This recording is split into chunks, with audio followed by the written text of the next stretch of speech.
All right, so now that we've got the recording feature set up, today's audience, for those of you who are on the call, ideal for those supply chain practitioners from brands and organizations who are looking to get involved in potential programming focused around reducing energy, greenhouse gas emissions, water or chemical use in apparel or footwear facilities where the Apparel Impact Institute has programming opportunities offered. The agenda for today, again, will be about 45 minutes. In addition to some question and answer time, we'll cover three main areas of the presentation. So first, I'll cover a little bit of information about the Apparel Impact Institute. I'll cover some details about our 2021 programming, and then again, allow some time at the end for any question and answer session when I will go ahead and open up the line, and or again, if you would like to use the chat feature at any time during today's presentation, please feel free and I will do my best to answer those questions in real time. As we move forward in the presentation here, the first section is sharing a little bit of information about the Apparel Impact Institute.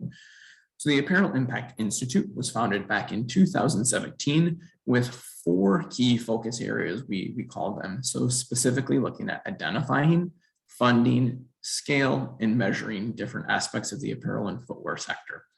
So when it comes to identifying, we look to identify and validate the best teams, initiatives, and market opportunities to deliver impact at scale. So really what we're giving a nod to in this component of our work is the spirit of collaboration and recognition that there's a number of organizations or entities out there doing similar work. So we don't believe in creating competing, conflicting, duplicative work. We believe in the spirit of collaboration and finding those organizations, those programs that are doing the work, in determining how we can best work together to scale the different initiatives that exist for the apparel and footwear sector. As it relates to funding, we are able to invest across a number of different program areas to build scalable solutions for the industry. The Institute is a 501c3 nonprofit, so a unique opportunity for us to access different funding mechanisms. So whether it's from our brand partnerships, the suppliers that we work with, or in addition to philanthropic partners, whether it's the family foundation, sometimes brands have internal foundations that allow us access to dollars, in addition to government development organizations, which I'll share a little bit more about some of our specific partners later in the presentation, but a unique funding opportunity and way we're able to deploy funds that we do have. As it relates to scale, we believe in looking at proven principles and opportunities to de-escalate or look at ways to maximize impact. Again, I mentioned collaboration as a way, using different avenues for funding, whether it's from brands or philanthropic donors, looking at ways that we can scale solutions that are proven to demonstrate clear impact for the apparel and footwear sector as it relates to carbon, energy, water, and chemicals. And then last but not least, in the evolution of data, the evolution of measurement, different accounting protocols, we know that measurement is key to everything that we do to be able to prove and identify true impact. So that's the fourth component of the work that we do, with the spirit of measurement rooted in everything that's necessary for our work. That being said, four components now to the work that we do. So our four focus areas include energy, which spans anything from energy efficiency to renewables; water, looking at reductions in water through process efficiency or production innovations; chemistry, the use of hazardous chemicals in production; and last but not least, materials, so looking at potential material choices and new innovations that exist out in the industry. So that's an important consideration as we go through the rest of this presentation. Remember, these four areas: energy, water, chemistry, and materials are the key to the work that we do globally.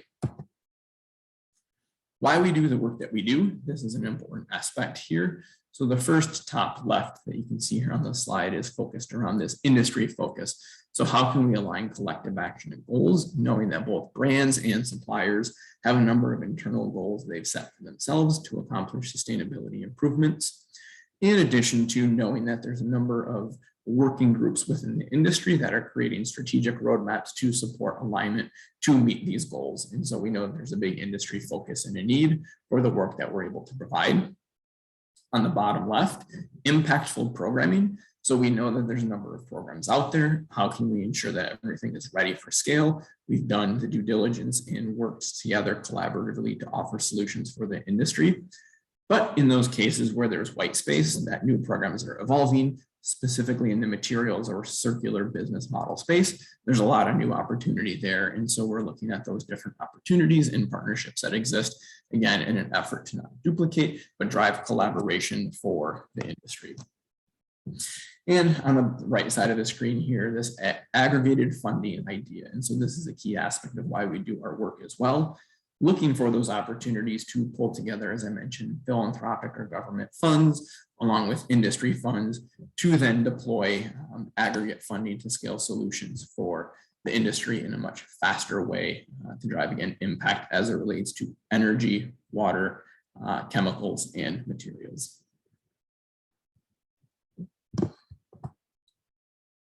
So with the work that we do, I mentioned this idea of scale. So our program pipeline is built based on this quadrant that you see here. So again, if we identify, fund, scale, and measure, we know then that there's 4 different ways to look at this. So the idea of pre-seed, pilot, model, and scale.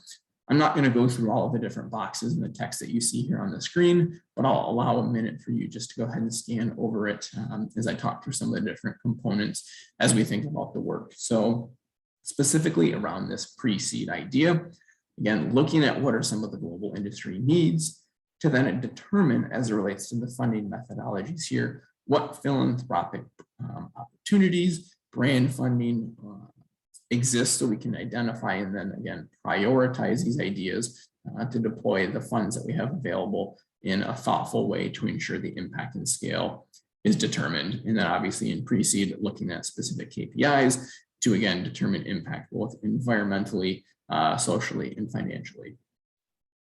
Skipping over pilot just in the interest of time here, looking at model and scale. So if you think about innovation, generally speaking, pre-seed is really the area where things are cultivated and tested. We then, again, work through a pilot methodology. And then as you go into model, this is about refinement. And so what have we learned in the pilots or the tests that we've conducted to determine what things maybe worked and what didn't, how we can take those learnings to address better solutions, take those learnings and then look to scale the work. And so on the very far right, this idea of scale, I'll cover a program here later in the presentation that is currently in the scale phase that we are executing here at the Institute. But really, this is then taking the aggregate funding that does exist to then drive impact for the apparel and footwear sector as they exist today.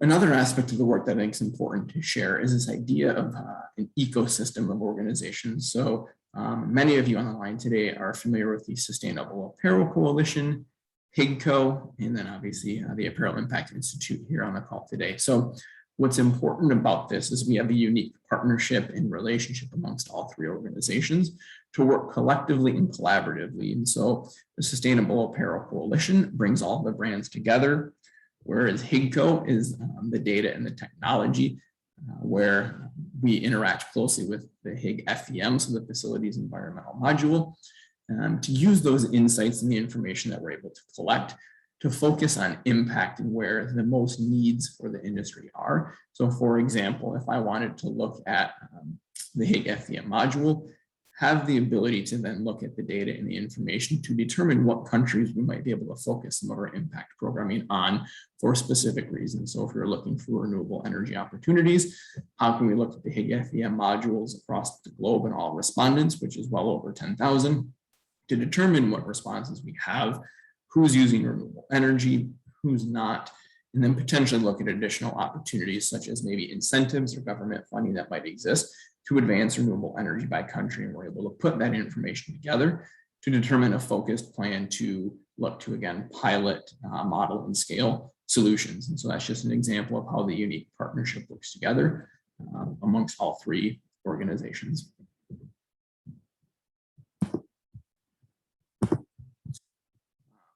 So I mentioned earlier, covering some of the different partners that we have as an organization. So on the slide here, what you'll see in the top left, we have what we call our founding and strategic partners. These were brands who back in 2017 decided to support the Institute as we were founded and continue to provide strategic guidance and advice to us as an organization. On the right side of the screen, programmatic partners. This is just a sample of, it is not all inclusive of brands who we work with who have given us permission to talk about the relationship and the work that we do. So you'll see a number of organizations from brands to specific development organizations or expert consultants as well. And last but not least, on the bottom of the screen, philanthropic partners. These are those organizations, whether it's again a government development organization, a company with a philanthropic arm, provide funding to the Institute to accomplish the work that we do around the world. So that covers a little bit of context about the Apparel Impact Institute at a very high level. I'm going to shift the conversation now into talking more specifically about our programs here at the Apparel Impact Institute, which we manage and oversee around the world. And for those of you who have joined in as the presentation is going on, this is being recorded. And again, if there are any questions at any time, please go ahead and use the chat feature. I am monitoring that and will do my best to answer here in real time so you're able to see, or I can answer those questions when I see them. So before we get into some specifics, I thought it would be important to cover how we developed the methodology that we use for our cohort-based approach. And that's an important distinction here as we think about the work that we do. We have a cohort-based approach and then project or program level work. And so the programming model is specific to our cohorts, and it follows a continuous improvement methodology that occurs typically over a 12 to 18 month cohort-based approach. 12 to 18 months is a very key figure, and I will share a little bit more context about why it's 12 to 18 months. Typically 12 to 14 is more accurate. However, given the current global environment, the pandemic situation, we're seeing some delays and things within our programming. However, typically 12 to 14 months is more accurate. We just want to be fair that sometimes things are taking a little bit longer in the work that we do, just given the current environment. So with the model, if we start here, in the top of the model, what's really important here is both the opportunity results assessment and the benchmarking KPIs. So when we start our program, we have the opportunity to use information, whether it's provided from the HIG FEM or facility provided information, which we're able to put into an Excel model or tool that we've developed internally, to really predict and benchmark the facility's current performance to identify what we believe to be the opportunity for future performance. So if we think there's significant opportunity, there would then be a great opportunity for that facility to get involved in programming and demonstrate significant carbon, water, or chemical savings. The unique part about our work, so if we're shifting now from benchmarking to learning and workshops, on the side of the screen here, you see this idea of on-site improvement efforts. And what's critical to our programmatic work is 4 key stakeholder groups. So the Institute, the Apparel Impact Institute, is one key stakeholder. The facility itself or the supplier, the brand, and then also these technical experts. And so for all of our programmatic work, we have relationships and technical expert consultants that we hire to consult and advise the facility through this programming model. So that's a key aspect here again of an on-site visit being done by a technical expert. So before that learning and workshop phase, the technical experts will go visit the facility. They'll work with the team, they'll walk the facility, they'll look at equipment, they'll look at operations, they'll look at different ways the facility is operating, and make general recommendations and put together a report to help the facility understand those opportunities. What happens next is that report helps the facility understand some of the opportunities as they go into learning and workshops. So with our work, we have a number of online learning modules facilities are required to complete, focused on different best practices for their different operations, whether it's a tier 2 or a tier 1 facility. And what's unique about the program is we traditionally will host throughout the year workshops. Those in the past have been in person, unfortunately, and because of the pandemic, we've shifted to some online learning workshops that bring the experts, the brands, and the suppliers together in a non-competitive environment where they're able to talk and learn from each other. And those are where we see a lot of aha moments or great learnings, where one supplier might share they're doing it this way, another supplier will say, well, I'm doing it that way. And they're able to talk together just to understand some of the differences and why they might do things the way they do, and maybe come away with some new insights and changes that they can make.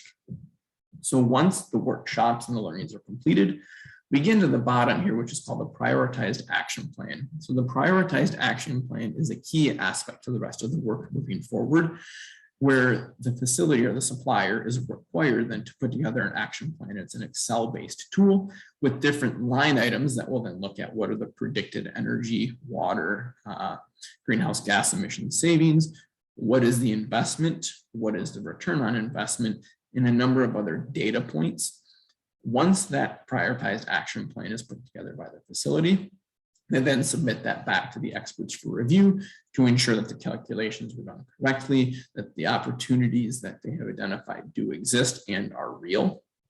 And then the facilities are able to go into what's called project implementation. And so I mentioned earlier this idea of 12 to 18 months being a very, very key component. This is where that comes into play. So project implementation is now where the facility or the supplier will take things from their action plan and actually implement them. So for example, if they've said they want to replace steam traps, if they want to insulate steam pipes, if they're looking at installing data meters and different things that can come from the action plan, this is where they do that. We then give them around 6 to 8 or 9 months to do that, because we know production cycles sometimes don't allow for shutdowns. We don't want disruptions into their production cycles out of respect for their time and their effort they're putting into the program. So we give them a large window to allow them to determine the best time for them to do this implementation work, not to disrupt their everyday operations. So that's where that significant time comes into play. But again, it's out of respect for the way that we look at the work that we're doing. And then last but not least, after the implementation is done, we then go into this last phase where the experts will go back on site and conduct a last review or inspection to ensure that what the facility said they were going to do was completed. And then we validate that those results were recognized and real. So this covers a majority of the model for a programmatic cohort-based work for both energy, water, and chemistry. And then with that, there is a question here asking about who are the technical experts? Are they AII staff, third-party providers hired by AII brand or technical staff? So the technical experts are hired by the Apparel Impact Institute. They're third-party consultants who we vet and must meet certain expectations that we have. And so they go through a vetting and review process by the Institute before they're able to work with us. In certain cases, we also then do have an internal team led by a technical director and a support staff who are very knowledgeable and at times will handle certain site visits as well. So it's a combination of both internal and external experts. However, I would say probably 90% of the work is handled by hired and retained third-party experts that we vetted and reviewed. Now, taking the model that I just shared with you, I'm going into a little bit more detail here now on the different program offerings and how it relates to what we're going to call Tier 1 and Tier 2 work. So wet processing, energy, and water efficiency. This is sometimes referred to as Tier 2. So these are facilities where there's a significant amount of wet processing, whether that's dyeing or laundering happening on site. We have both a Clean by Design traditional program or a Clean by Design Plus program, which is basically those 10 best practices Clean by Design, taking things further, going more deep, more technical, spending more time on site. So these are then those different programs as it relates to our wet processing, energy, and water efficiency. Again, that's called Clean by Design and Clean by Design Plus. For work in the non-wet processing energy efficiency space, this is then what we're going to call Tier 1 facilities. So Tier 1 typically will be knitting, cut and sew, finished goods assembly, And we typically have footwear facilities in our tier 1 category as well. So this is really looking at those best practices for those facilities, but traditionally at this tier 1 non-wet processing energy efficiency level, it's solely focused on energy efficiency. So you don't see a mention of water, because typically in these facilities, there's not a lot of water consumption happening. It's mostly focused on energy efficiency. Next, we have our chemistry program. And again, the chemistry program is based on the cohort-based model and logic that we shared. But this is looking at best practices and procedures for both reducing chemical use and oversight in operations of wastewater treatment when available on site. That program is completing its current pilot stage with modeling and scale happening this year. So for those brands on the call that might be interested in understanding more specifically about pilot results, where we're taking our chemistry program, happy to interact via email and share a little bit more there. Non-wet processing is in our model, non-wet processing energy efficiency is in the model to scale phase, and wet processing energy and water efficiency is also in the scale phase. So some exciting work that we have going on there. So renewable energy, I apologize, I realize that should say fall 2021 here on the slide, but we are working to move into execution of a pilot within Vietnam. So specifically, we are looking at running a group power purchase agreement in Vietnam, looking to then bundle multiple facilities together and allow solar developers to bid on multiple sites rather than each brand or site, in this case, going out and asking for a bid on the possibility for putting solar on site. We are taking that to solar developers in a bundled approach. So that's a new test and a methodology that we're doing in partnership with both IDH and CEIA, with execution looking later at the fall, pending any potential implications from both pandemic and COVID. So that is a full disclaimer for a lot of the programs that we have going on right now. We are closely monitoring and keeping an eye on any and all activities as it relates to country restrictions, travel restrictions, and just implications for suppliers in all the countries that we work in, just with the pandemic and the current environment of the world. And last but not least, another aspect of the work that we do is focused around research. So in partnership with WRI specifically, we're looking at releasing a climate roadmap to net zero. So this looks at all different aspects of the supply chain, from a tier 1 facility all the way through materials at what we traditionally call tier 4, where that material extraction occurs, looking at where the emissions exist in the supply chain and what different opportunities exist to be able to reduce emissions across that spectrum. If we shift now a little bit to looking backwards at results to date, so some significant figures I thought I would share with you here is that to date, and traditionally speaking, we are seeing that a facility can reduce their energy consumption about 10.5%. Their greenhouse gas emissions is almost 10%. Water reduction, almost 13%. And this number on the bottom left of the screen here, 14.2, that is months. So we're seeing an average payback period of 14.2 months for facilities that do implementation or items off of their action plan. And so what that means is basically if they invest a certain amount of money, they will return that amount of money within 14 months, so just a little over a year. So these are low to no cost investments that facilities are making. And in the last year, we've seen those continued investments at a similar level and a similar return rate, even with things that are happening in the current business climate because of the pandemic.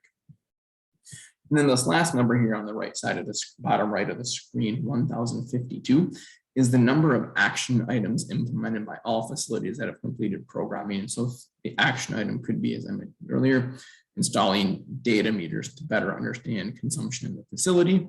It could be repairing steam traps. It could be boiler efficiency upgrades. So there's a number of different best practices that we see the facilities doing. And that's what those action items are composed of.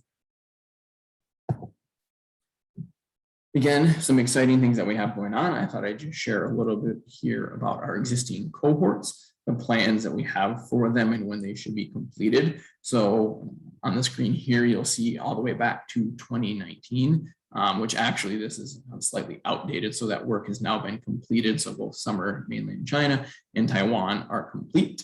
And then you look all the way down to 2020 fall and 2021 spring. So we did start some initial work here early in the year, almost 37 facilities, both at the tier 2 and tier 1 level, have ongoing activities now with projected completion dates, and the numbers behind each of the different descriptions here. So whether it's complete, initial site plan, or visit, those are the number of facilities in each of those cohorts. You'll see a pretty broad spectrum from a few all the way up to 37 based on our cohort approach.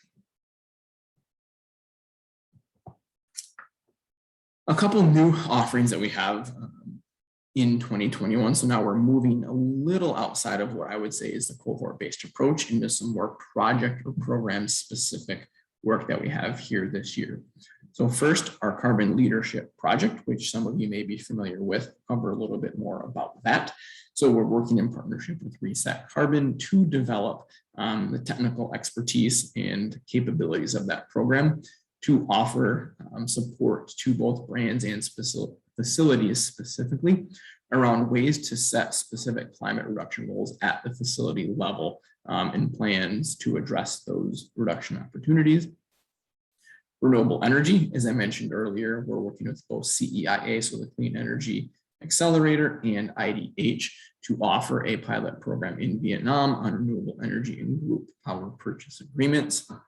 And then last but not least, an exciting opportunity that we're calling Clean by Design and New Construction that is currently in pilot phase with a supplier and brand, looking at how we might approach a supplier that's building a new facility to offer recommendations on ways to operate the facility more sustainably, or what different initiatives they can take to address climate change and water consumption in their operations. And so it's a consulting opportunity at the front end of any new construction or build. So that is in pilot phase right now, and an exciting opportunity to offer up additional insights to the different suppliers that we work with around the world.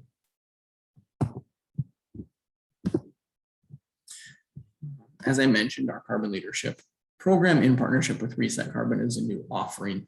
So I wanted to spend a little bit of time covering what you see on the screen here. I realize it looks like a very messy flowchart. However, I'll do my best to simplify it down. So the exciting part of this work is that it's what I would call very facility or supplier based, with the outcome on the far right side of the screen in this green box here is this idea of the facility having a baseline, target, and action plan to reduce both carbon and water. So that's an exciting development now that we've quickly expanded from just a focus on carbon into both carbon and water, and with the tools being available here within the next month. So as we talk about the tools, more specifically, what I wanted to cover now is this first phase of the work, which is called benchmarking. So the way this works is we use the Apparel Impact Institute Carbon Tech Assessment. It's a simplified Excel questionnaire that should take each facility or supplier no more than about an hour and a half to 2 hours to complete. It's typically completed by a facilities engineer, an operations manager, or somebody with just general knowledge about the energy, water, consumption, and performance of the facility. And so it's again, a simplified Excel questionnaire. It's about 25 to 30 questions long. Traditionally, it's a lot of yes/no questions that are very specific to facility operations in a way to understand their performance. And what I wanted to make clear here is that this carbon tech assessment isn't intended to replace the HIG FEM module. It's not intended to compete with. A lot of the questions that we're asking are similar yet more specific to the same information that facilities or suppliers would be providing in the HIG facilities module.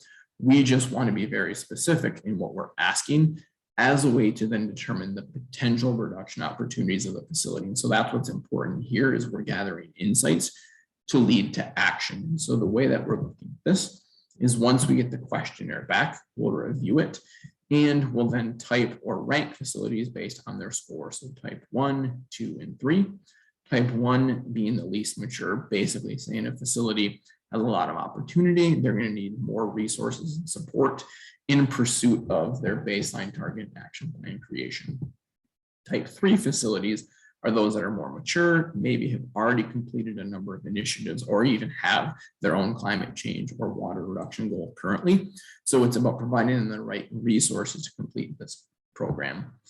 And what's important here is what value the carbon tech assessment provides is at the moment to evaluate the potential and predict what the facility can do, but respect and provide the resources they need at the right point in time. So rather than assuming that the facility has done nothing, let's determine what they have done, what potential goals do exist, and how we get them the right resources within the right amount of time to go ahead and complete this program. So once we've scored and typed the facilities, that then determines how they're going to proceed through the rest of this work. So a type 1 facility, we've deemed that those are the facilities that will need the most support. We want to go on site. We want to then do a facility visit, assess the opportunities, then have them complete a number of workshops and training and reduction opportunities that are very specific to on-site, off-site renewable energy, energy efficiency, boiler performance, etc. Those facilities that are type 2, we're able to do an online assessment or an online inspection based on the methodologies and tools that we've developed in partnership with Reset Carbon to ensure that we're getting credible and accurate information and an appropriate opportunity to assess the performance of the facility. And then type 3, we're able to go right into trainings, right into different methodology creations, again, to support that facility if they've already done a number of initiatives to achieve their own climate reduction goal. So this is really, again, a facility-based level of support to ensure that they have their own baseline target and action plans specific to climate change and water reduction strategies. This work was really born, and I apologize I didn't share this at the beginning, of attention that exists between brands and suppliers, because a number of our brand partners currently have their own climate change goals or science-based targets, and they would start to ask their suppliers and facilities what their reduction strategies were or how they'd work together. And a lot of the suppliers just said, you know, that's a good question. We don't have a goal. We don't have the resources. We don't have the time. So this program was developed as a way to address that need in the industry to quickly get the targets, action plans, and baseline set for those suppliers. And so the way that we look at this is an exciting moment. So the benchmarking activity should take about a month or less to complete within the carbon reduction assessment and capacity building cycle to take about 5 to 6 months. So ideally, this entire program should take no more than 6 months from start to finish. And so at the end of it, again, that supplier will have their own baseline target action plan. So if you as a brand, for those on the call today, would ask about it, that supplier then should be able to hand you or share with you like our AII template report that then becomes more what we're hoping is an industry standard to continue to move forward with impact fast. There's a question here, how we are identifying the facilities to go through this program. Right now, we've currently worked with about 9 brands in what we're calling a pilot methodology. So those 9 brands have provided us over 150 suppliers. So we've done the carbon tech assessment and some of this capacity building for well over 150 suppliers right now. Those were all brand provided to us. So the brands had their own supplier list of prioritized suppliers they wanted to work with, and they submitted that to us and helped us recruit and engage those facilities in programming. Moving forward, we're looking at unique opportunities to leverage the HIG FEM module and doing some analytics and working with HIG code to identify some potential facilities, maybe without some of the brand nominations. So as we think about who we could start to support and work with, we might look at that as another alternative. But typically speaking, the way facilities are identified is brand demand and brand nomination and who they would like to work with in the program. So that's how that has worked traditionally.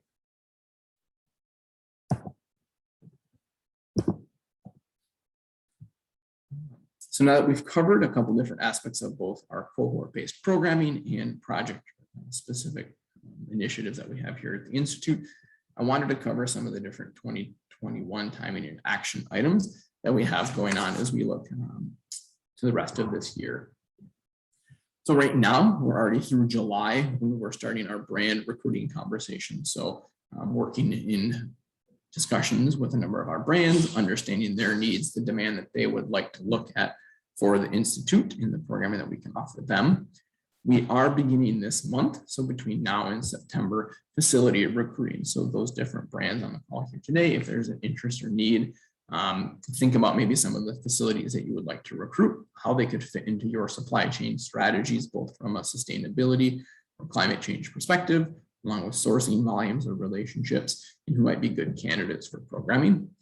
In September, we'll work to have different agreements put in place, but key dates here, October 7th, looking to have facility commitment letters done, coupled with a launch on October 21st. So specific to our cohort-based model, October 21st is going to be our launch date for our fall cohort.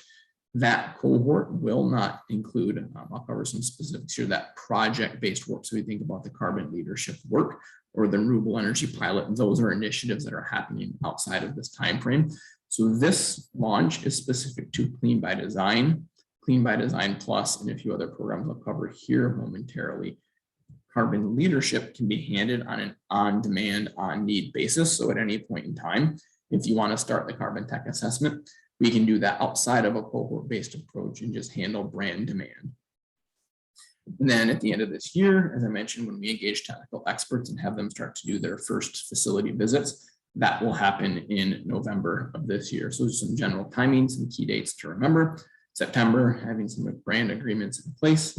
October is the cohort launch with visits scheduled, hopefully in November. All of this timing said, full disclosure, given the current state of the world with the pandemic and some uncertainty based on how it's going in different countries in the world, we do give the disclaimer that this is our best hope, subject to change as things change within the world. So this is where we're at today, but we'll keep everyone updated as we interact and look forward to the rest of this year. Specific cohort offerings then, here's some important both countries and programs that we're looking to offer. So specifically in mainland China, you will see that we're able to offer all of our programs from Clean by Design, which is going to be at the tier 2 level. Clean by Design Plus, which again is going to be a tier 2 level program. Clean by Design tier 1, so those cut and sew, knitting or footwear facilities, and Clean by Design chemistry and wastewater. Specific to Taiwan region will be Clean by Design and Clean by Design Plus. India will be Clean by Design and our chemistry and wastewater program. Vietnam will be Clean by Design Plus, and Clean by Design tier 1. And Pakistan will be Clean by Design. So these are confirmed and known cohort offerings that we'll have here in the fall of 2021. That being said, at the bottom of the screen here, you'll see what we're calling network locations. So we are able to offer programming in South Korea. Bangladesh is under consideration and conversation for launch. Turkey, Brazil, Indonesia, Cambodia, and the USA. Again, all countries that we can offer programming based on relationships and technical experts we have in region if there is interest for offerings in those countries. Some of the different roles and responsibilities that I wanted to highlight here, specific to the brands, we rely on brands to recruit, enroll, and work with facilities throughout the program, but more specifically to ensure their commitment letters are complete. There's a program sponsorship fee from a brand. We ask that you have the right resources throughout the life of the program. Typically speaking, it's to ensure that things are being completed, or if we run into issues with communication, that the brand is there to support us. The brand support throughout the life of the cohort is not significant. A lot of times we get the questions about how much time should a person dedicate, how many resources should be dedicated to this program. Expect a couple emails a month with just general updates. We have quarterly calls. So really it's meant to be a hands-off approach. We just ask if there is somebody available should we run into any issues at any point in time, which is again a nod to participating in meetings and support the facility along their journey in the program. As it relates to the facility, some of the typical responsibilities that they're going to have in the program are centered around creating their project committee. So we do ask that within each supplier or facility, there are multiple team members assigned to the work, allow us access to their facilities, whether it's in both a in-person visit, or if we are able to do remote visits, allowing that access and participation. Participate in the learnings, the workshops, the different training sessions that we offer, developing and submitting their action plan and those final reports, and just being an engaged partner throughout the life of either the cohort or the project-based initiatives that we have. What I have on the screen here is just a quick view of the different costing models based on country that we have. You'll see at the top what we call a brand price. Again, that's a nod to the brand fee, a facility price, what it costs for the program, in cases where there's available match from philanthropic partners, and the total program price. And so that's a unique way that we're able to approach our work, is a shared cost model with both brands and facilities. So that way everyone has a vested interest in the success of the program. One thing to note at the bottom here, carbon leadership, these are both left to zero on purpose, with the total program cost on the far right. Because it's been in pilot mode, all brands that have been engaged in the work have funded it to date. As we move forward, we're determining what is the best cost model, if it's a shared cost model between brand and facility, and what that might look like. So we don't have an answer for that to date, but still wanted to cover what is that full program pricing, just so you have visibility to that.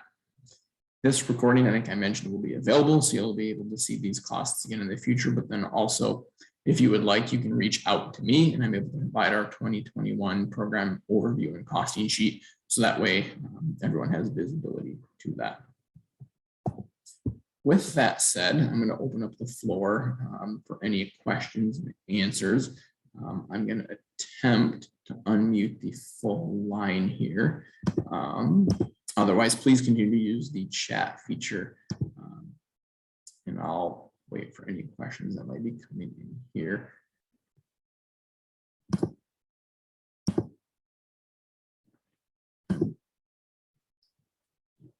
Unmuting everyone here. Unfortunately, I have to do it manually one by one. This time again, if there's any questions, the line should be open. Otherwise, please use the chat feature.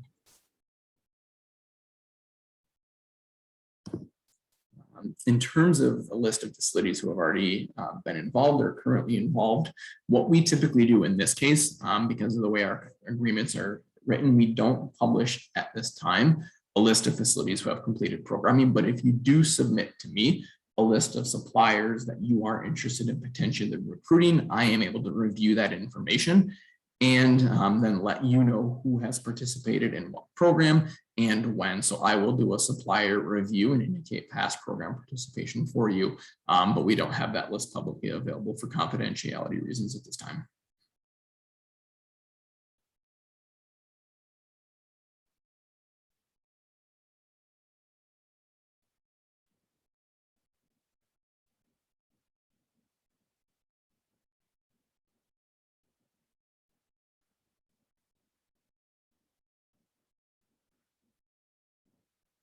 In terms of those partners that we've been vetted in working with AII, yes, we do have that.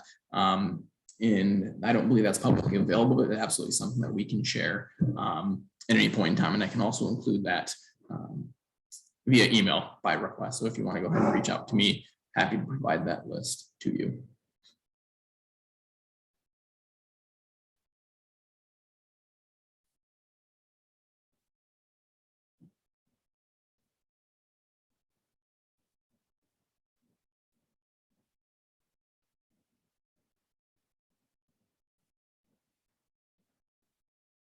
All right.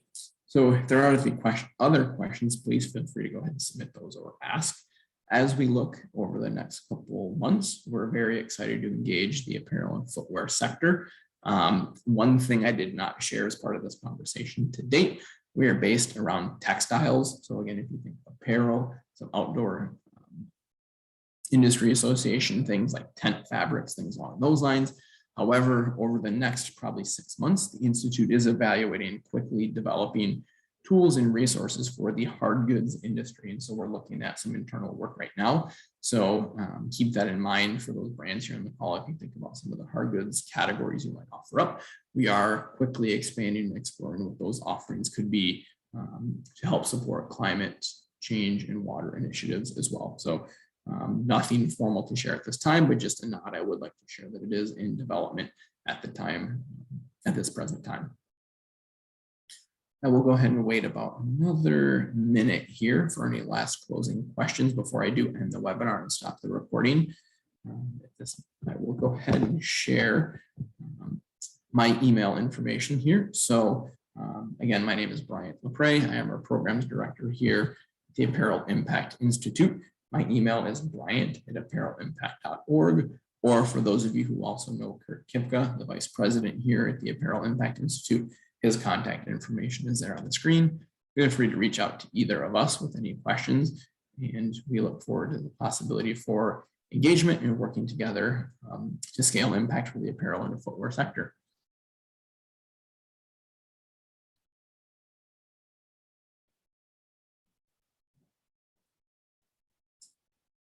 All right. With that said, I am going to stop the recording.